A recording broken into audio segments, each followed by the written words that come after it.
গতকাল 20 জুলাই দিল্লিতে যন্তর মন্তরে এডুকেশন মিনিস্টার শ্রী ধর্মেন্দ্র প্রধানের রেজিগনেশনের ডিমান্ডে স্টুডেন্টদের করা প্রোটেস্টে যারা ফিজিক্যালি পার্টিসিপেট করতে পারোনি তারা কিন্তু এখন বাড়িতে বসেও সেই প্রোটেস্টের একটা পার্ট হতে পারো। তার খুব সিম্পল 3টে স্টেপ আছে বা 3টে প্রসেস আছে।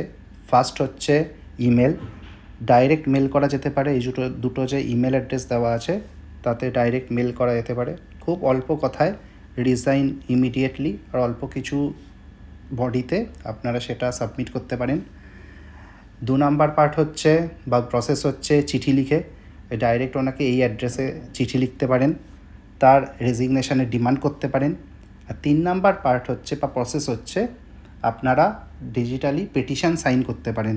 সেখানে আপনার বেসিক কিছু ডিটেলস দিয়ে আপনারা সেই পেটিশনটা সাইন করতে পারেন, যেটা কিন্তু ওই মিনিস্ট্রির কাছে পৌঁছে যাবে। এইভাবেই আমরা বাড়িতে বসে 3টে খুব সিম্পল প্রসেসে স্টুডেন্টদের পাশে দাঁড়াতে পারি। ঠিক আছে, সবাই ভালো থাকবেন। জয় হিন্দ।